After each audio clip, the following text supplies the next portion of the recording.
Welcome to Top Shelf, where we seek truth, opinion, perspective, and we seek solutions.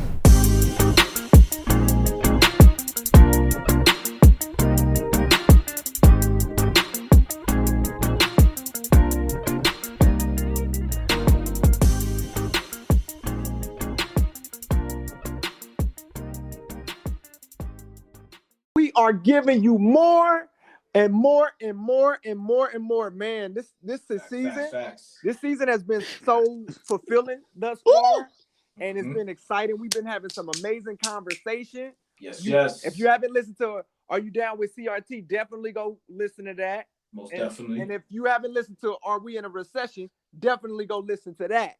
Definitely. Especially if your pockets is dry with lit in it, definitely listen to that podcast episode. And this is about to be another lit conversation as well. Litty tissue. So as we do, before anything else, I'm going to try this again. God be with me. I'm going to pray us in as we do. Let's go. Let's go. God, thank you so much for the platform. We thank you so much, God, for the topic. We thank you. We pray that we don't offend anybody. Thank you for our village and everybody that's listening to this podcast. Yes, Lord. Thank you just for every conversation that we've had that has reached somebody, Lord God, and affected somebody. We pray for the subject matter of this conversation. We just pray that who's ever listening, that they would be encouraged, that they would take something away, that it would spark a conversation, an idea, or a new perspective. In Jesus' name we pray. Amen. Amen, my brother. Hey, B.O.B., chill out. Wow. I'm playing. Okay, but no, you know what's crazy is like as early as I can remember,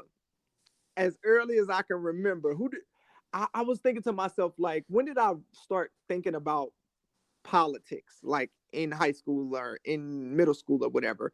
I was like, I think it was for me. I think I figured it out during middle school, like around middle school, high school, when I started doing debate.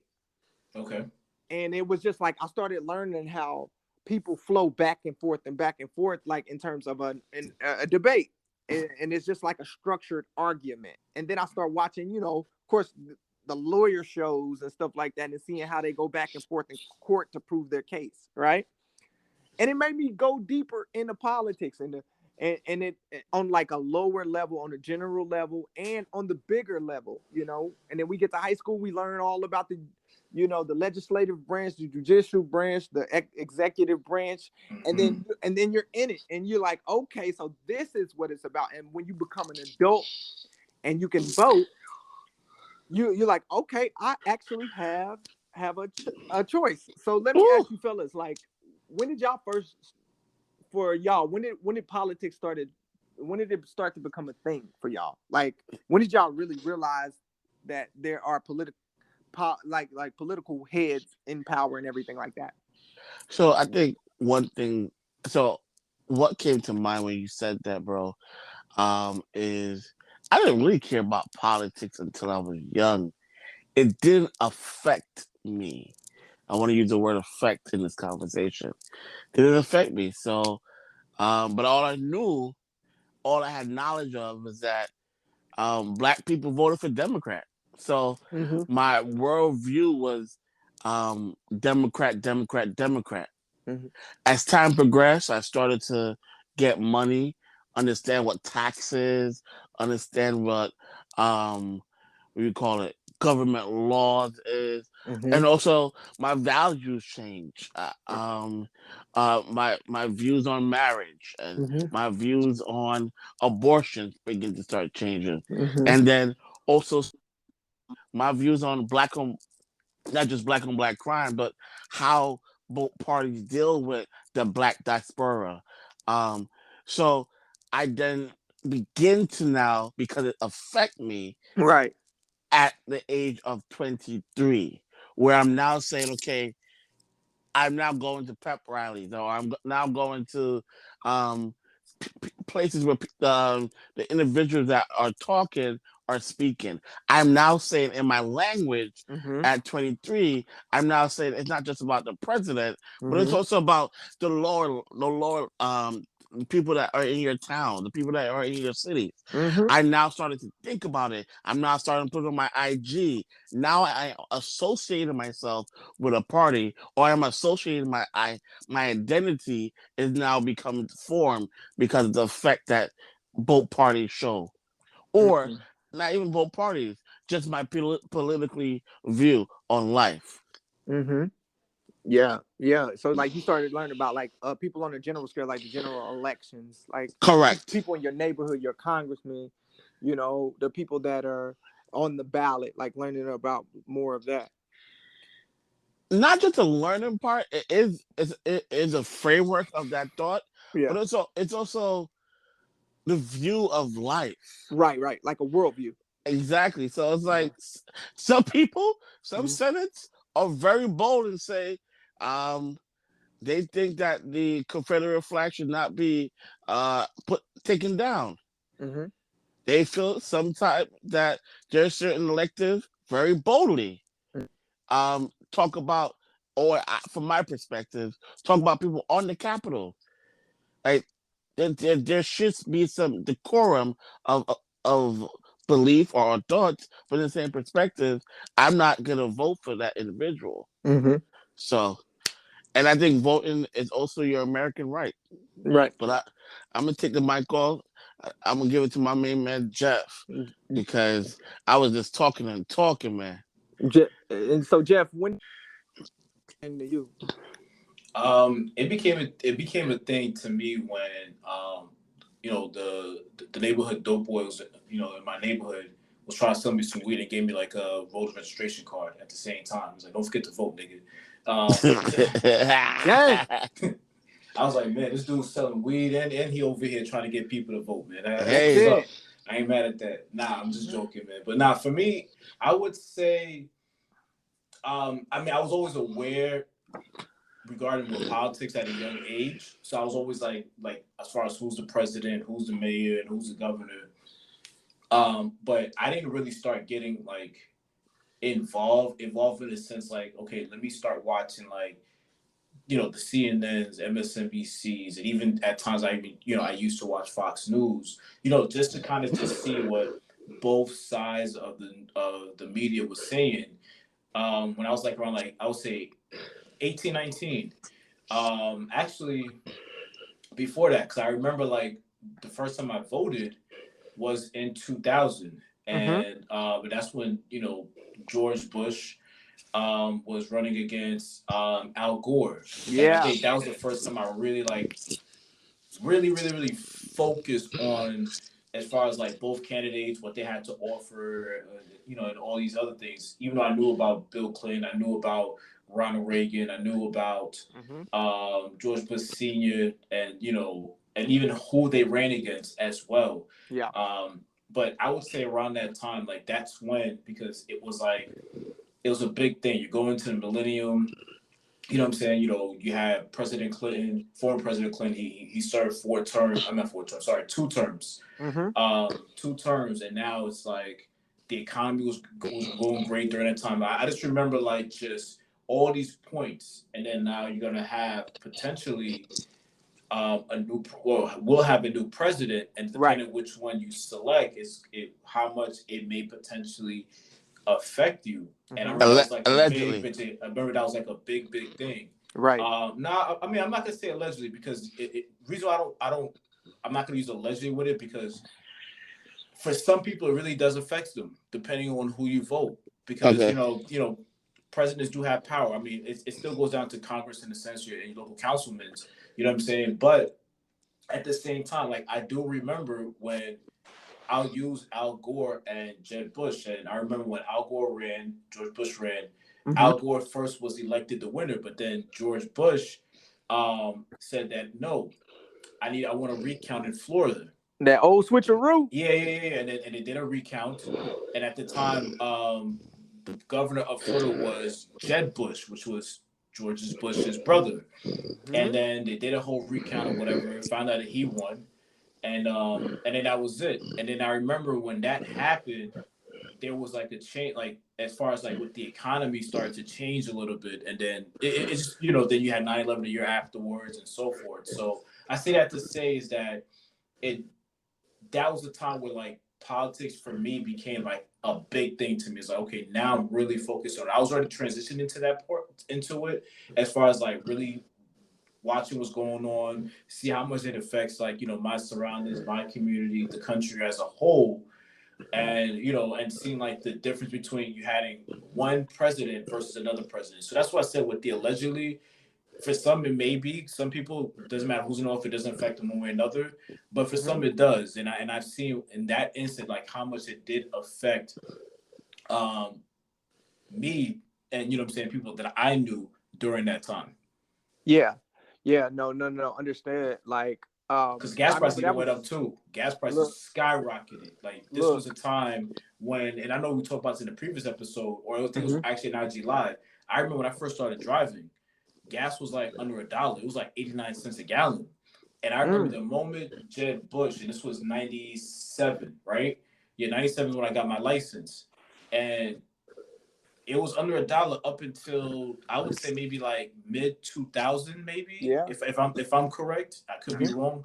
Maybe mid 2001, it started to go up. I remember when it jumped over $1, and it was like a big deal.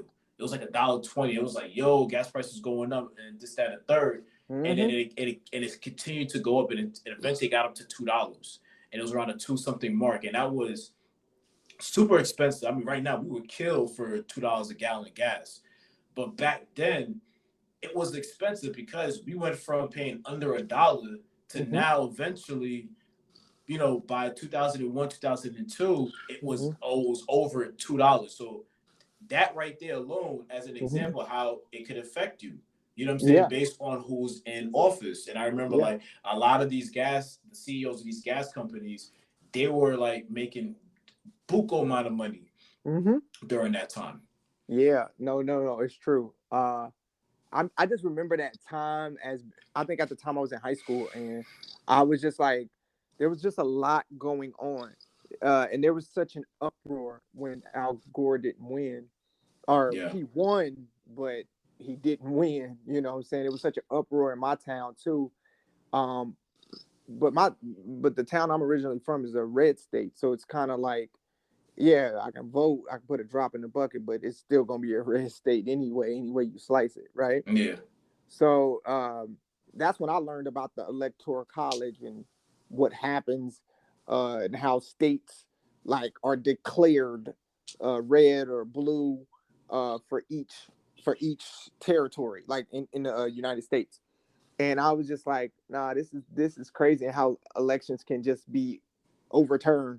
You know what I'm saying? Mm-hmm. And it was just the whole. It was like a debacle, like the whole thing. I was just like, I was just trying to fathom it, because I was like, for a whole day, Al Gore was the president of the United States. Everybody was happy, everything was good, and we were trying to figure out like what the next steps look like, and because he demanded that recount, it was just like an upset, like, Yeah. and you know, that was like when I think politics like kind of took full force. And the first time I ever voted was in college, and it was when I voted for Obama, the first time, and it was literally like one of probably the proudest moments of my life, because I got to take my whole family. My whole family, we all went to vote together, and I saw That's dope. so many people stand in line to vote, That's really dope, bro. and it was just so great. It was just like a great picture. Like, I was taking pictures of the line. I was like, wow, this is amazing. Like, and also we going back in the time, we do remember Diddy with the voter die T-shirts and stuff like Yep. that. I remember that. That was another time when voting was a big deal. But I want to take y'all back to ele- November the 3rd, 2020.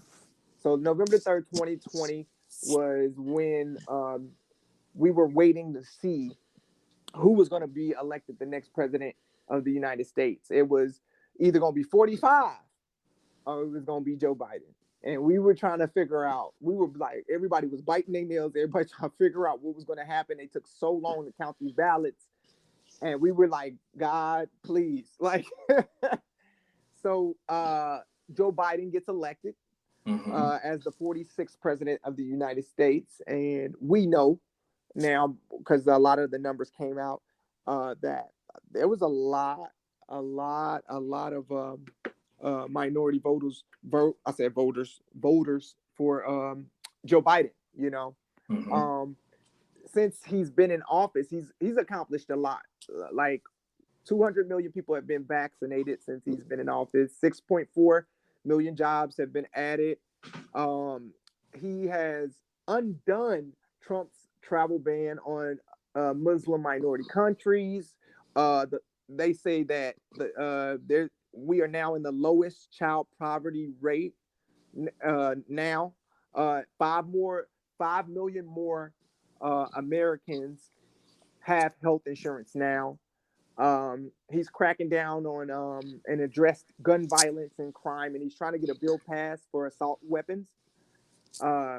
Of course, and we know the histories that has been made. The first Black woman to ever be vice president of the United States, the first Black woman appointed to Supreme Court, and we also know that this is the first majority non-white cabinet in history. You know what I'm saying? And you know, there and we know the most recent thing that has been announced was that over $10,000 in student loan debt relief for those who qualify.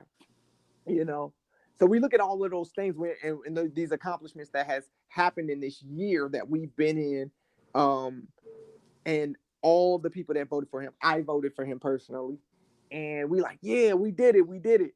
But my question, there's another side of that, right?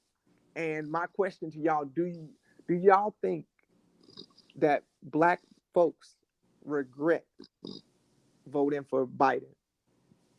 So I think and it's a tricky question. And what I mean by it's a tricky question, I think it just depends on, like, what you gave was some amazing examples, and I think these are some of the things that people sometimes forget, because it reminds me of when former President Obama was elected, and he served 2 years or 2 terms rather, and there's this narrative that, you know, Obama didn't do nothing for Black people, which is technically kind of false. But it's what the media pushes out, or it's just what people feel like they can see, but not really realize what's going on behind the scene that really does impact them, like the Affordable Health Care Act. Right. That's one of them. You know, making sure that insurances can't drop you if you have a pre-existing condition, which that was something that affected the Black community tremendously. Because before that, you know what I'm saying, you could have, let's say, Blue Cross or Blue Shields, and let's say, you know, all of a sudden, like, you have cancer, right? And then the insurance company will be like, you know what, we're gonna drop your coverage. You know what I'm saying? Now they can't do that when he passed the Affordable Care Act. So with Joe Biden, when you list all these things and what he has done, he really has done a lot. Even for HBCUs, he's donated he donated, like, I think over like $2.7 billion or something like that to HBCUs. You know what I'm saying? Trump did the same thing, but it's a much lesser amount. Yeah. You know what I'm saying? But my point is, it just depends on who you ask, because I feel like what happens is with Black people, with us, if we don't see really an impact in our community or in our day-to-day life, for us, we're going to feel like nothing was done. Right. But if you ask somebody else where they can see the impact, like, for an example, somebody who goes to a HBCU school, right, and they see like the money that President Joe Biden has promised and donated, not donated, but, you know, made sure that went to these schools, they see the difference, right? Because now there's more funding, there's, different curriculums and programs, whatever it is that money is being used for. Or somebody who is, you know, if he's for making sure that the Affordable Care Act still exists. So if you have somebody where it's like, okay, you know what, I have health insurance and I'm sick, I'm battling with a long-term chronic disease, my insurance company is not going to drop me because of that. So they understand that because he's in office and he's advocating for that. So that's why I said it just depends on who you ask. For me personally, I would say, and I'm me speaking as a black man, Okay. and he's not perfect. There are some things I don't really agree with Joe Biden, President Joe Biden, and I really do believe he'll be more of a one-term president. Mm-hmm. But I would say, if I had to say, like, has he done enough for us? I would say that he's doing what he's able to do, and I feel like he's done a better job than President Trump, in my personal opinion. Okay. What about you, Anthony? Do you think that we were black folks were wrong for voting for Joe Biden?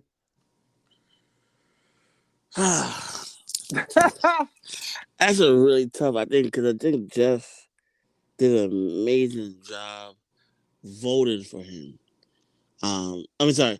Did an amazing job talking about what he has done for black people, Mm-hmm. and I think he has done things. It's not just for me. It's just not black people. It's more of like, I don't want to associate black people to middle class, but if statistic perspective, I think he done a lot for middle class, Mm-hmm. and black people fall under that category Right. of middle class. Right. Because I think I'm almost falling under that class of middle class, so I can see the benefits of what he has done at this moment. Right. And then there's certain things that's like literally out of his hand. In regards of like the Supreme Court, like putting people there sometimes, or Right. voting somebody in, like Mm-hmm. just some things that were before his time.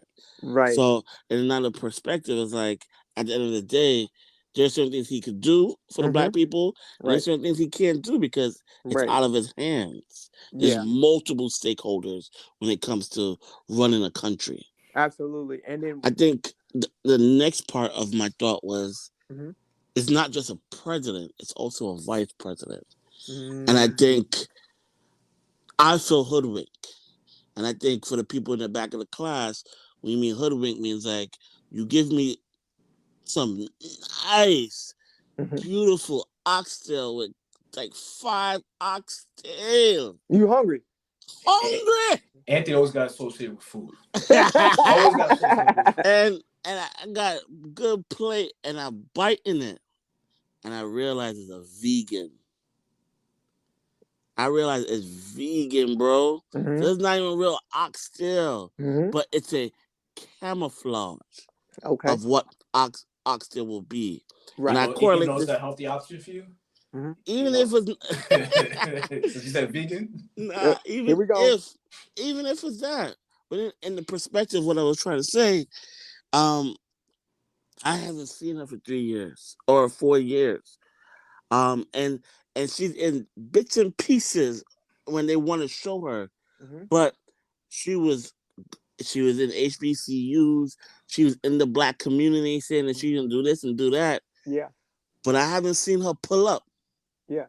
I think that's most vice presidents, though. I think when you think about it, I think this when you really think of how much you saw Vice President Pence. You know what I'm saying? Or even who was George Bush's vice president? We saw George Pence Bush. on George Bush CNN. was Dick Cheney. Dick Cheney. You didn't really hear from Dick Cheney. Was very absent. Besides when there was controversy that surrounded him. But Yeah, you when didn't. he You shot didn't somebody. really. Yeah, you didn't really see even Al Gore when he was vice president with Bill Clinton. It's I think because there's so much attention on the president, and I do agree. I feel like Kamala Harris, Vice President Kamala Harris. Let me put some respect on her name. I agree with you, Anthony. Like I wish that she would be more in the forefront in a lot of ways. Right. But I will also say too, at the same time, that at least as long as I've been following politics, or just just as long as I've been following politics, a lot of the vice presidents you don't really see or hear from them as much compared to the actual president. But I do agree with you, though. As far as I wish Kamala Harris would be pushing more. I get that, bro. But in the same perspective, there's another side to the story. When I've seen vice president, this just my political history. I see them like say, "Hey, vote for us," but it's not heavy. but it's like they go to their little private dinners or private outings with certain people, but it's not heavy. The marketing is not on the vice president. The marketing was heavy on the vice president. Mm. Yes, I want to put on the table she's a Mm-hmm. black woman, Yeah. and I want to put respect on her name Mm-hmm. as a VP. Mm-hmm. I want to put respect that she's the first black woman in the United States of America. I want to put respect on it. But in the same perspective, Yeah. I didn't. She brought so much energy Yeah. to that presidency, and I felt like this Mm-hmm. was going to be the conversation starter for America Mm-hmm. because of Auntie Vice President. Yeah. But I don't see that energy, man, I and think you. and that really upsets me. I think It's you. the energy she gave. Okay. So Jeff, I'm going from the energy of the friend. I'm going from the energy she gave. Okay. I thought I was going to see that in Right. the last 3 years of her energy. I think what it is too is like when you look at Obama's run, right? Who was his vice president? Joe Biden, right? We would always see him supporting Obama, but Obama was always out in the forefront. So like imagine like you see somebody in the forefront and then you know this dude is behind him. You know this dude is like or beside him or near him. But we just know like okay, that's the second person in command and I do understand with the energy and the promises and everything like that. Cuz think about it. We talked about the pros, but the cons are that they spent $3 billion to for Ukraine to go to war. Like we giving them money constantly, and like And Flint still don't got no water. exactly. And then Roe versus Wade had been overturned. They haven't implemented police oversight commission. There's still a teacher shortage. Right, right, and all this stuff they promised in terms of education. We look at it. They said they were going to provide universal pre-K for 3-year-olds and 4-year-olds. Haven't did it yet, right? They and then we talk about they still haven't decriminalized and expunged cannabis convictions for like that's something that they talked about but it haven't done. You know how many people that would help? You know what I'm saying? To expunge their records from being convicted by weed, something that is legal in a lot of different states. And I'm not necessarily saying like, oh yeah, I'm the marching person for weed or whatever or cannabis, but I'm just saying it's just like the people Fulfilling that those are convicted. promises.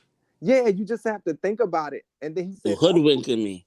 right. He said he's going to provide families with 12 weeks paid family leave and medical leave, right? And we haven't seen anything happen for that. We haven't seen anything happen with that. And then also he was talking about he was going to make community college tuition free for people and university tuition free for people who make less than $125,000 a year, right? Watch. You're going to start seeing all of that come Right. 2024. Right. That's 2024, you're going son. to see all of those things come into play because it's called emotional marketing. Yeah. You And, get to and we know. gotta remember too, at the other side of the coin is that one thing I think what happens is that it doesn't matter who's the president. It doesn't matter if it's a Republican or Democrat, Obama, Trump, Biden, Bush. Doesn't matter. There's always this high expectation and high level of like, okay, they said they're gonna do this and they're gonna get all this done within a short period of time. And the Yeah. reality is, it's just not going. It's never happened, Mm-hmm. right? Because we have to also remember on the other side of it that whatever bill that they try to pass, remember it still has to go, before the Senate and Congress, right? True. And then there's always Absolutely. there's these priorities, right? And again, I'm not trying to defend Biden. This goes for any president. You know what I'm saying? Doesn't matter who it is. Um, you just follow the trend. You see the trend. Yes, there is emotional marketing as far as what Anthony is saying, and that there's these things Tried that to said say. they're going to do. Mm-hmm. That we're going to get this done. We're going to get this done. We're going to get this done and get this done and get this done, and that's what wheels you in. Right. But I think sometimes we forget too that um, there is only so much that they can do, or True. maybe there's not enough time for them to do all these things that they're saying. And there are some things that they're just saying that they're going to do, and flat out they're just not going to do. Don't lie to me, So, then. so for me, is that is that well, this is what I would advise you, Anthony. Take the emotional part out of it. That's what you just have to do. Because This the what I reality advise you, bro. Don't lie to me. hold. Take no. They're not. I'm not saying that not this. Okay, I'm gonna go back again, Anthony. Take the emotional part out. I'm gonna tell you why. Because the moment you put any expectation on any human, especially a leader, you're constantly going to be disappointed. Because again, yeah, I agree. look at all the stuff that Fred gave as an example that Biden did. Just like we can have somebody could give an example of all the stuff Trump did, and I'm not a Trump fan, right? But somebody can easily point out the stuff that they did not do or say that they were going to do. My point is this: is that we overlook what we forget what they've done, but remember what they didn't do. And the reality is always be like that. The reality is always be like that with any president, any political leader. So for me, I don't put any expectations or any high expectations, rather, when it comes to any political leader. Because the reality is this, is that I know for a fact, history will show you that from the first president to the 46th president, everything that they have marketed, everything that they say that they're going to do will not get done with the reason that they're president, or even if they serve 2 terms.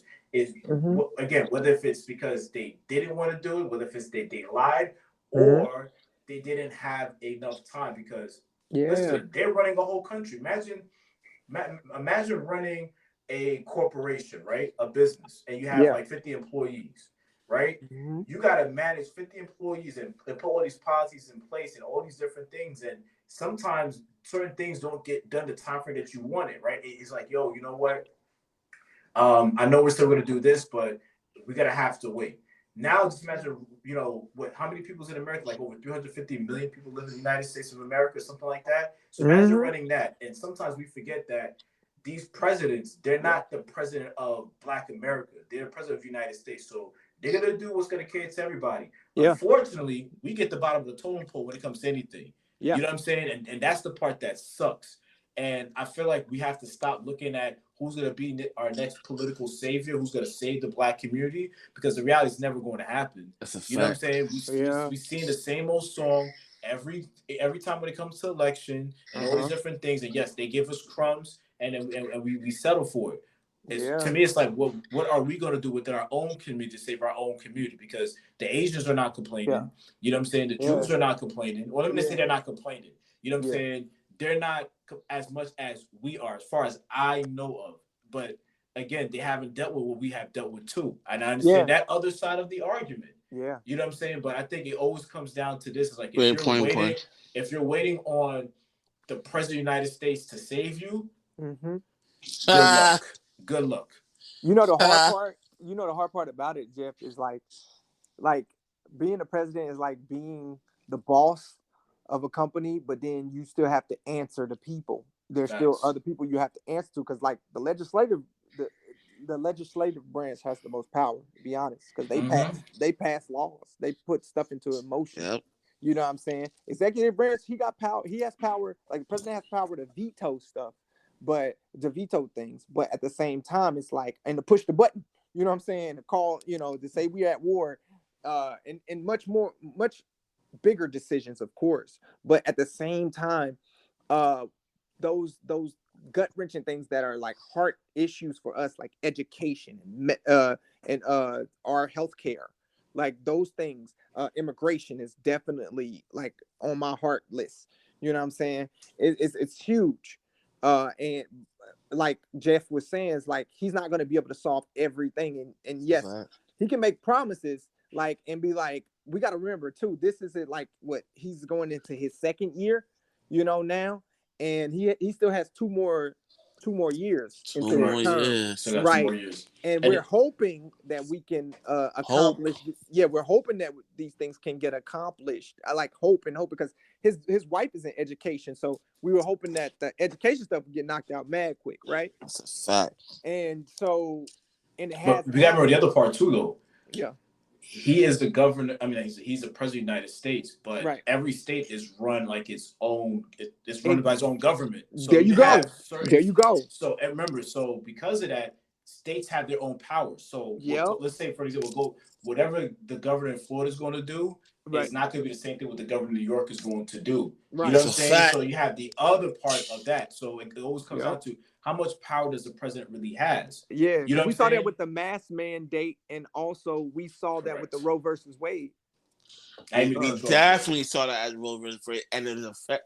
Yes, it's not a part of the media right now, but that joint's affecting a lot of people. Yeah, Mhm. and $100. it's making people take certain measures like never before. That has to deal with like that's a whole nother conversation to be had too. Facts. You know, but when I we ain't touching asked the that one. question, should have black people have voted for Biden?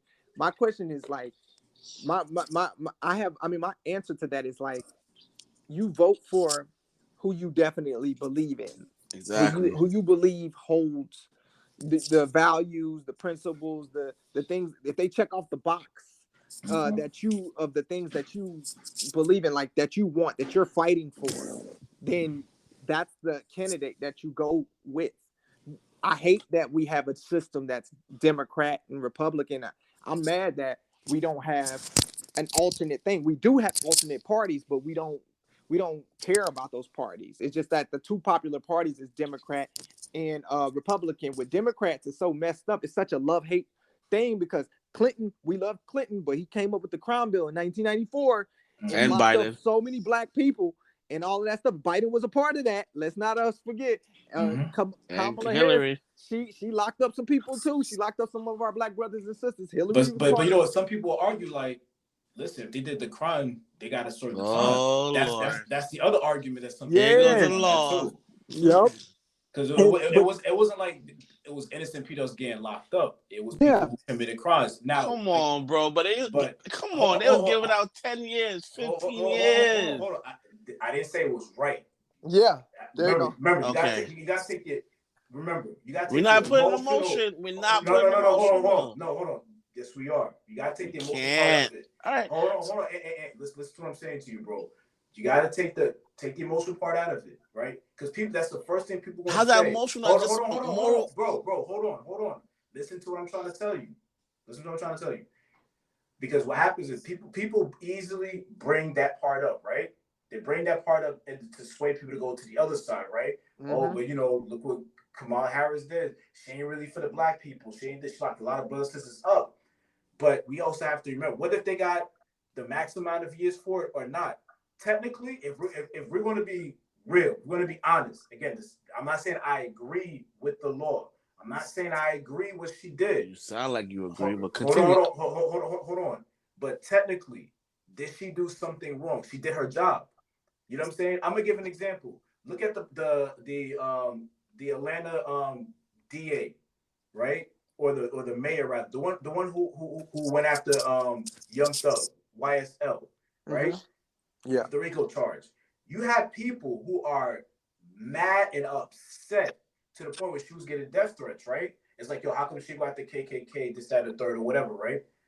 But technically, she's a prosecutor. Technically, she's doing what she was hired to do. If she sees a crime, she sees something that's going on, she's going to prosecute them. You know what I'm saying? So I think sometimes us as black people, it goes back to what we always say. The part that we struggle with the most when it comes to anything is responsibility and accountability, right? And I think this is sometimes one of those arguments when it comes to Kamala Harris or whatever, like when you just say, like, when people just say that, hey, she locked up black people, the narrative is going to be, if somebody, let's say from a different country hears that, they're going to think that, oh, she locked up innocent black people. The reality is she locked up black people who committed a crime. Whether, again, the time that she gave them was fair or not, you know what I'm saying? She technically did what she was supposed to do. That's what I'm saying. I'm not saying I agree with it, but what I'm saying is that when you present that argument or you present that out there, you have to think of the other side as well. That's all I'm saying. Because we live. So hold on. Okay, cool. So I take the emotional out, Mr. Jeff, and while I take the emotional out, and I'm saying, oh, that's really messed up, and I'm looking from a 10 year, 20 years. 19 years, it affects the psychological of the child in the house. It affects the income in the house. It affects multiple generations, and it still affects people to this day. But Anthony, did they commit a crime? Yes or no? Okay, they committed a crime. Did they crime? Yes or no? So Okay, they what's the crime? committed a Okay, so let me ask crime, you this: but what's the crime that they committed, and what's the crime that they were being prosecuted for? Let me ask you that question. Cool, no problem. There's examples. So I don't know the person's name. I'm not going to say the name because I don't know the person's name, but I give you the case.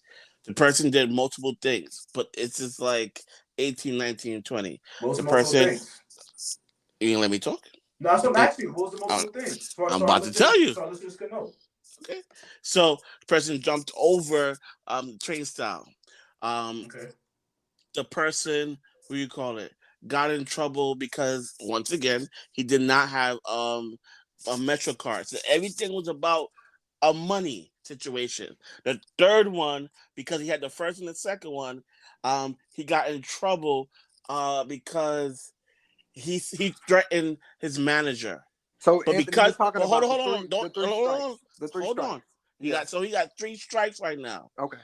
So there's 1 and 2 sounds like a financial situation, and then the third one is like, well, I don't condone domestic violence, but he made it aggressive. But because he got those first and second strike, this person is doing at least 10 years. So then you know what? So that's right. Hold on. Is that right? It's not. That's not right. I'm actually. So sorry. Hold on. No. I'm about to answer your question. I'm about to answer your question. This is what happened when you do politics. I'm about to answer your question. I'm about to answer your question. The problem, what needs to change is the law. That's what needs to change. You can't knock the person who is basically prosecuting the person based on what the law says and what the maximum sentence or what the sentence that person should get. You start with changing the law first, just like with the whole weed thing. You change the law first. Because at the end of the day, if you commit a crime, whether if we agree with it or not, whether if you're a judge, if you're an attorney, you're a prosecutor, you're a DA, again, this has nothing to do whether I agree with it or not. If the law says this, what do you think they're hiding? What do you think they're supposed to do? Cool. They have to go based off of that. So the first thing that needs to be done is you need to change the law. Right. Once you change the law, then it changes everything. I hear it. So I hear that. But if the law is designed to set up certain demographic, like you said, taking the emotion out and I'm putting the logic in, and it's set up to demolish a certain demographic, economically, emotionally, physically, down the era. And now I come into this law, and I come into what is a system that is being built. Because A1 says this, B765 says this, and these are the laws that are what I'm talking about. B83 says all of that. This is what I have to follow, correct? Correct. And so if this person comes, this person's not a name, Anthony Thompson, this person is a number. And in this number, I'm looking at the case. I'm not looking at anything. I'm just looking at the case. So I don't put emotional in it. I put logic. Case 425, 1 strike. 478, 1 strike. And now this person goes to jail. That's why you have to change the law. You got to change the law. That's how do you change a law that's been set up for hundreds? But 200. Just so while they just passed an 18, I think, lynch law in 2021. I don't know what leech is, but okay. I know what a leech drink is. You talking about lynch. Yeah. Again, Anthony, I get what you're saying. I agree with you. This is why I'm saying, like, this is what we have to do as a community. We have to start being smart. We can't keep on going off like this is wrong, this is wrong. Yes, it's wrong, but what are we gonna do to fix it? Because at the end of the day, you can't blame the police officer. You can't blame the police officer if he pulls you over because you're speeding and you're like, he pulled me because I'm black. Nigga, you was speeding. You know what I'm saying? like sometimes we have to be honest. You know what I'm saying? We know there's a system that's out there to fail us. We know, you know what I'm saying, there are laws that were placed to make sure that we're going to have it 10 times harder than our white our white colleagues. You know what I'm saying? I get all that. You know what I'm saying?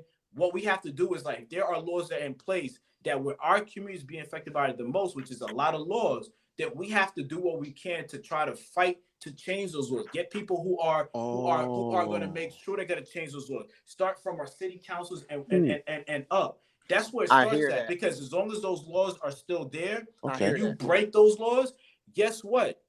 They're going to prosecute you to this fullest extent if they can. That's what's going to happen. Yeah, and that's the reality. And you can't. And we could go forth. We could argue with the judges at a third, but this is the point. What I'm saying, you got to take the emotion out of it. Yeah, the judge is going to. I'm giving you logics. The judge is going to do this. Okay, well. Did he do this? And is that against the law? Yes. Did he do this? That was against the law? Yes. Did he do this against the law? Case closed. It's that simple. That's what they're going to do. All I know, you can say I wouldn't want none of my teenagers, boys, you can say this. You can say this. If you was a judge, I would it's never not about. I would never want one of my students come in your judge. And listen for a second. I'm just listening. No, listen for a second, bro. I'm listening. Because you're not listening. I'm definitely listening. Listen to what I'm trying to explain. Go ahead. You know what I'm saying? And this is why y'all talk about politics. Y'all arguing like Democrats and Republicans. No, I'm trying. I'm having a healthy debate with my brother. Yes, we are. This is what I love, baby.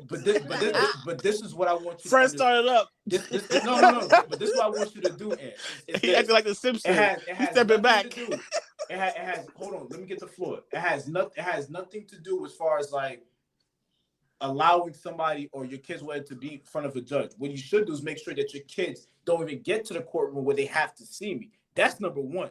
Hey, something called environmental crime. Bro. I'm gonna shut up. But again, at the same time, you can't keep on using that as an excuse, bro. It's not an excuse. It's science. Bro, would you listen for a sec? Listen. I like when I get the nigga. He tight now. Listen. Go ahead. No, I'm not. No, I'm listening. Cutting me off. This is what I'm trying to say. Is this?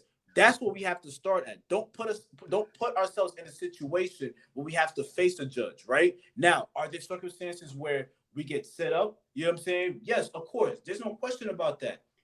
We have to understand what the laws are. We have to understand when we're having these conversations with our kids, what are our rights? You know what I'm saying? And potentially what do we need to do? You know what I'm saying? Because again, the moment that we step into that courtroom, we know it's not going to be fair. It starts with making sure that we change the laws that are in place that are against us. Because at the end of the day, the moment that person, if it's a black judge or a white judge, an Asian judge, you know what I'm saying, Hispanic judge, it doesn't matter. We cannot, if they have us in front of that courtroom and we out there, we commit a crime, we rob somebody, you know what I'm saying? We kill somebody. We jump the turnstile, you said MT. We know these things are wrong. The judge is not going to want to hear the stats because they hear that every single time. Because you know what? If they were to use that as a reason to like, you know what? I'm not going to prosecute you. I'm going to let you leave. Mad kids will run the streets and they will take advantage of it. You know what I'm saying? They will take advantage. Right now in New York City, right? So you have Governor, what's the governor's name? Eric Adams. Governor Eric Adams, right? He's having a big issue with the governor of New York because now there's a bail reform law that goes in New York, right? So what happens if somebody commits a crime, they could just post bail and then walk back on the streets, right? So what's happening is that's one of the reasons why you see the crime rate is constantly going up because police officer will see somebody commit a crime, they're gonna arrest them. Within less than 24 hours, they're back on the streets again, commit the same crime again and again and again. And they know that because they're taking advantage of it. They're like, yo, right now the law is lenient. You know what I'm saying? I can go forth and run up with this person, rob them, whatever. Boom, police officer gonna, lock me up. Right. 24 hours, I'm out. I get a little misdemeanor. I'm back on the streets again. Do the same thing over and over and over again. Do you get what I'm saying? So there's both sides to every argument. Is basically what I'm saying. So if we just kind of look at it as like, or keep on using the environment, well, yes, that plays a huge role. That needs to be addressed. That needs to be fixed. That needs to be looked at. You know what I'm saying? But we also have to start teaching the young generation, like, listen, these are also the consequences of what's going to happen. These are the laws. These are the laws in place. And like in California, with the three-strike rule, if you commit 3 strikes, you're done. It doesn't matter if it's something as far as jumping the turnstile, or actually, you know what I'm saying, robbing somebody for their Jordans. If you commit these crimes, they're going to prosecute you. And because of the color of your skin, they're going to prosecute you to the fullest extent. And technically, they're not wrong based off their job description and what they're supposed to do. Keyword, what they're supposed to do. Doesn't mean that they agree with what they're doing. It's what they're supposed to do. I can see clearly now the rain is gone. No, I'm saying, let me not. No, I really was wanted wondering where Frank will come in. what I really wanted to say is that I can see. But I both thank sides. you. Hold on, before you go, Frank. Thank you, Jeff, and that's what we're all about. It's healthy. Yeah, it's healthy. I just want us to get to a point as a community where we're not always pointing the finger. You know what I'm saying? And the areas that we can take responsibility for ourselves. That's where I'm at. There's certain things, yes, we got to point the finger. Yes, you know what I'm saying? Like, we know that there is a system that's been in place from the time that we entered this country. You know what I'm saying? That's been meant to oppress us, meant to break us down, to make sure that we would never elevate nowhere near the level, you know what I'm saying, as white America. But there are things too that we can do to also help change certain things. You know what I'm saying? Like, and that's where I'm at. That's where I'm at my 41 years of age, going on 42. It's like, where is Jackie Robinson where is the accountability on our end as a community? Because until we start taking that, we're gonna keep falling for the same old, the same old trick over and over and over and over and over and over and over again, and keep on playing victim over and over and over and again. When sometimes we're not the victim. Right. Sometimes, you know what I'm saying, we're the villain. We're the villain in our own community. Yeah, I can see both sides, you guys I love your passion, Anthony, and I love your passion, Jeff. You guys both had some very valid points in terms of like looking at it from both sides. Like, Anthony, you're stating like, like, this is just the way the system is set up is just not fair for our people. It's not set up for us to win at all, and it's just jacked up that we fall victim to this certain circumstance, and it could just be the environment that we're placed in. You could have somebody that is not trying to be in those situations, but they get caught up into a gang, and they violate parole. That's their second strike, and then something else happens where they're at the wrong place at the wrong time, and then that's their third strike, and then they're gone for 10 years. You know what I'm saying? And so I get that, and I get your passion behind that, because I know your heart bleeds for our people. And Jeff, I'm not saying that your heart doesn't. Your heart bleeds for your people, but your passion is more geared toward like, we gotta learn though. We have to learn from our mistakes. We gotta learn what the law is. We gotta get people to help us fight. We gotta continue to like get laws passed to help aid us in our communities, on a smaller and a bigger scale. More than anything, knowing who our congressmen are like who's helping us, who's watching us, like going back to that village mentality, that neighborhood watch, like watching out for each other, looking at each other's yards, like looking out for each other's children. Like these are the things we need to get back to, that village mindset, because our kids are dying out there, and we need to teach them right from wrong more than anything. So they won't end up in jail.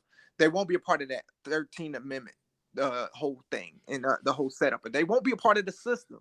Like, that's the one thing I think y'all both are saying is like, we don't want our people to be a part of the system, point blank, period. And I definitely don't, because the worst two places a black man can be at an early age is in jail or in a cemetery, more than anything. And there's way, way, way too many of that. And that's the part where it starts from home. You know what I'm saying? We could blame everything under the sun. And we are at a huge disadvantage, and will continue to be 100 years from now. We're still going to be at a disadvantage. There's just no question about it. But like you said, and Anthony's not wrong for what he's saying either. You know what I'm saying? Yeah. There's two sides to every coin. It just comes down to teaching and learning at a young age and giving these kids hope. You know what I'm saying? So they're not going to stand in front of a judge, you know what I'm saying, and wondering if they're going to serve 10 years, 5 years, 20 years for a petty crime or a major crime. You know what I'm saying? They shouldn't even be in a situation to begin with. And that's the part we have to teach them to make sure that they don't ever, hopefully, you know what I'm saying, that they're never in that position where they have to question if they're going to have freedom or not. So the question at the beginning was like, should black people have voted for Biden?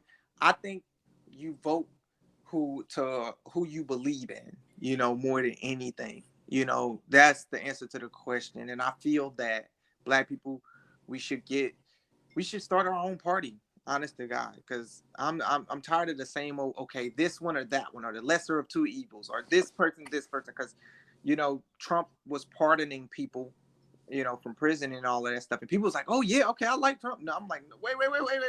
Before you do that, like, you know, like I want another option. That's all I'm saying. I just want another option. Do I want chicken or do I want a burger? No, I want pizza. Yo, that should be the title. I just want another option. Yeah, I just want another option. Or Anthony's words, oxtail. You know, my man loving some oxtails. If there's any listeners out there who can make some ill oxtail, please, Jamaican style oxtail, hit up Anthony or AKA Bob. You know what I'm saying? You could be one of our. You could be a free sponsor. That's what I'm saying. And we will advertise your oxtail if they good. If they good. Anthony loving some oxtail, man. Let me tell you, I'm not a stranger to some either. Like, you know, I love some oxtail. I love some good oxtail. Yeah, it has to be good. But what is one thing y'all got from this conversation, fellas? I would say for me is that it's whenever you're having these discussions, it's always going to get passionate.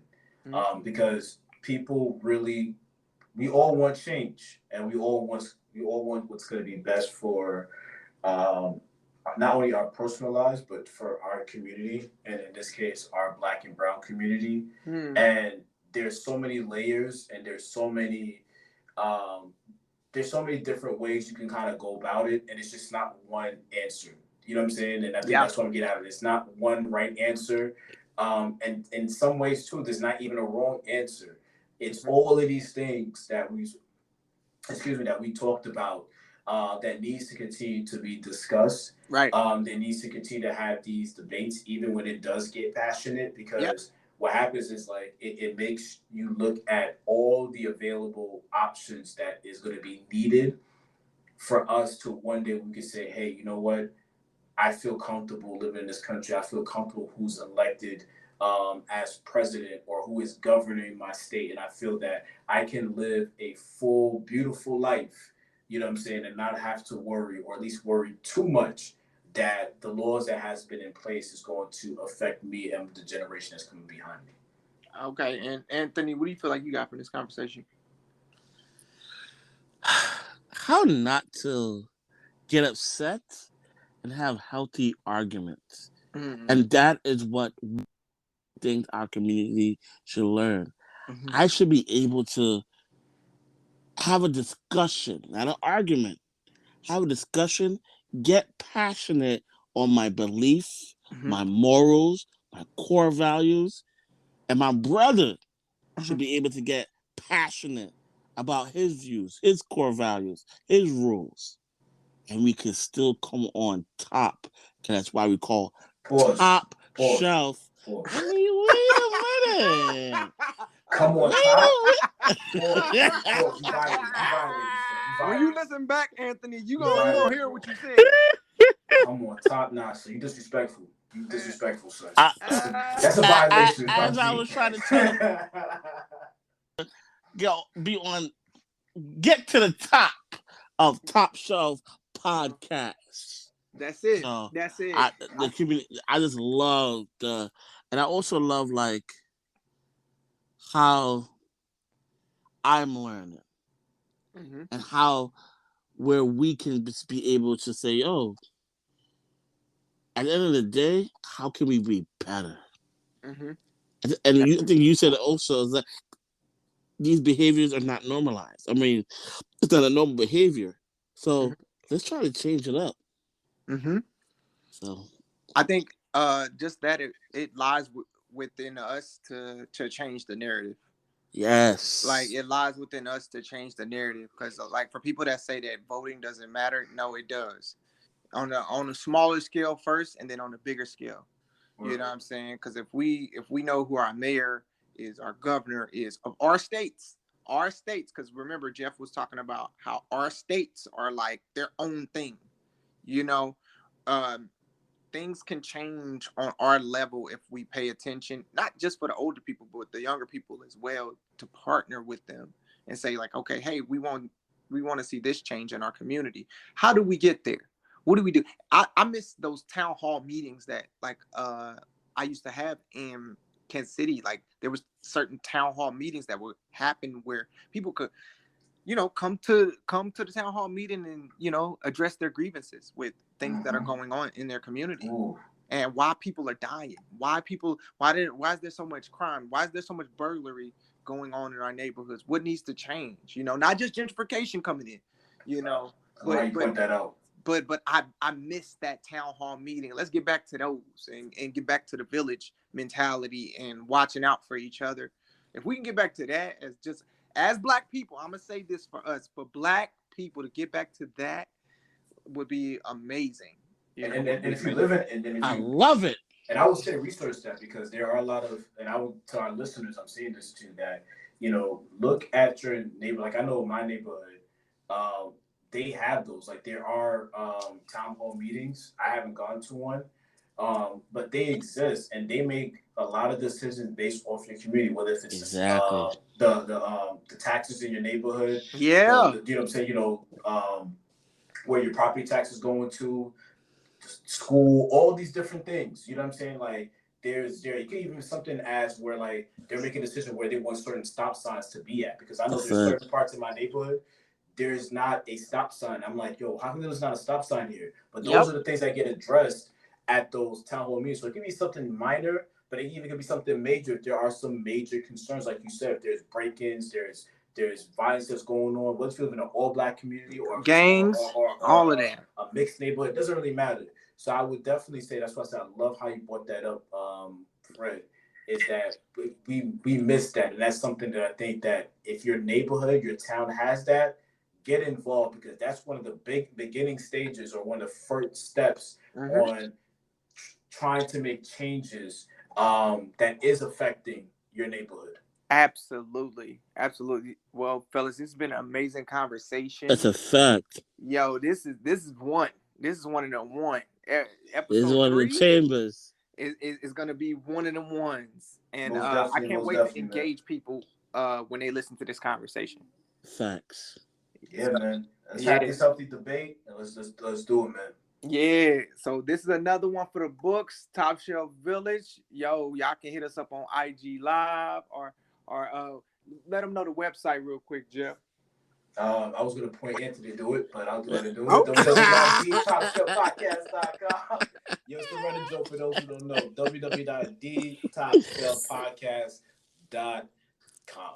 Okay, and make sure we are on all streaming platforms. Make sure y'all get at us. Peace. Peace. Self care is the best care. One.